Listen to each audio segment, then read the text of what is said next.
কিছুদিন আগেই কেন্দ্রের তরফে বাজেট পেশ করা হয়েছিল এবং বাজেট পেশ করেছিলেন কেন্দ্রীয় অর্থমন্ত্রী নির্মলা সীতারামন এবং সেই বাজেট হচ্ছে মোদী সরকারের পেশ করা এবারকার মতো শেষ বাজেট, কারণ সামনে লোকসভা ভোট করা নাড়ছে।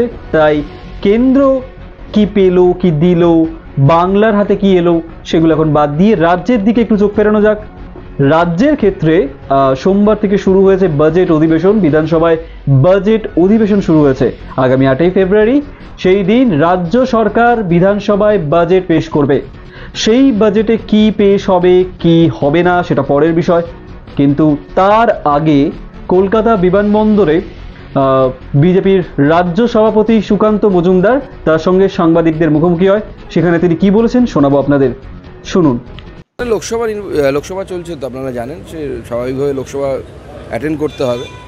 আমি গত সপ্তাহে লোকসভা পুরো অ্যাটেন্ড করেছি, এবারও এই সপ্তাহে হলেই শেষ হবে।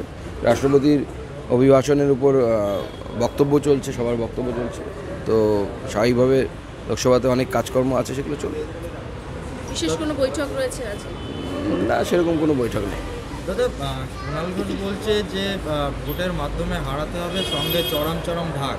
ভোটের রেজাল্টের দিন দুপুরে আবির খেলা, বিকেলে ডিজে বাজবে। সেই অনুব্রতের চরম চরম আগে যে চরম চরম বলতো, সে তো এখন সেই বাঘ তো এখন ছাগ হয়ে ঘুরে বেড়াচ্ছে তিহার জেলে। তো এখন এই নতুন অনুব্রত, কলকাতার অনুব্রত কবে ছাগ হবে সেটা দেখার। এখন রেড রোডের ধর্ণা মঞ্চ থেকে প্রধানমন্ত্রীকে কুরুচিকর ভাষায় আক্রমণ করছেন মুখ্যমন্ত্রী।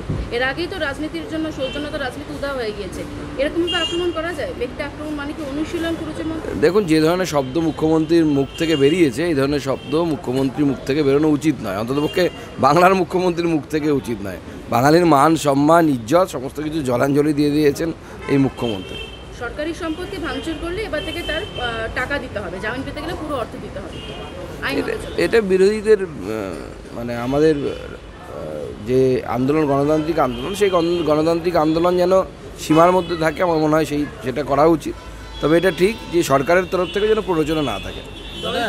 রোজগার থাকবে, বিধায়ক লাভলি মিত্র বলছেন। আমি শুধু ওটাই বলবো, ও লাভলি। দাদা, এবার কেন্দ্র সরকার বঞ্চনার বিরুদ্ধে দিল্লিতে ধর্নায় বসছেন পিনারাই বিজয়ন। 8ই ফেব্রুয়ারি যন্ত্রমন্ত্রে ধর্না, সব বিধায়ক সাংসদদের নিয়ে। এই তো আমরা অভ্যস্ত দেখতে, পিনারাই বিজয়ন বামপন্থী মুখ্যমন্ত্রী। আমরা বামফ্রন্টের সময় শুনতাম এখানে বৃষ্টি হচ্ছে না কেন, কেন্দ্র মেঘ দিচ্ছে না। এটা বামপন্থীদের নতুন কিছু নয়, সেই পথে মমতা বন্দ্যোপাধ্যায় চলছে, আলাদা কিছু হয়নি। চলো, ইলেকশন কমিটি প্রকাশ করা হলো। হ্যাঁ, ইলেকশন কমিটি আমাদের অ্যাপ্রুভ হয়েছে কেন্দ্র থেকে, সেটা গতকালই আমরা সেটাকে ছেড়ে দিয়েছি সাধারণের জন্য। এই ইলেকশন কমিটি পুরো ইলেকশনটাকে সামলাবে। এবার থেকে পঞ্চায়েত যারা মহিলা প্রধান রয়েছেন তাদের স্বামীদেরও প্রশিক্ষণ দেওয়া হয়। সেটা আমি তো প্রেস কনফারেন্স করে বলেছি যে মহিলা সশক্তিকরণের কথা বলে এরা, নারী শক্তির কথা বলে আমাদের মাননীয় মুখ্যমন্ত্রী, নারীদের কথা বলে, মেয়েদের কথা বলে। বোঝাই যাচ্ছে বাংলার মেয়েদের অবস্থা কি, যে প্রধানরা চালাবে না, প্রধানরা নিজেরা পঞ্চায়েত চালাবে না, তাদের স্বামীরা পাশে বসে চালাবে।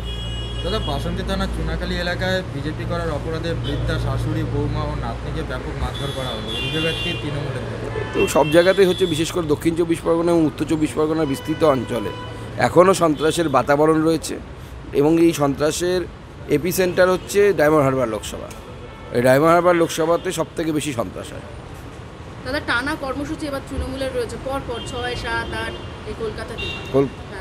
এখন যত ভোট আসছে এখন ধর্ণা করবে, সভা মিছিল তো করতে পারছে না।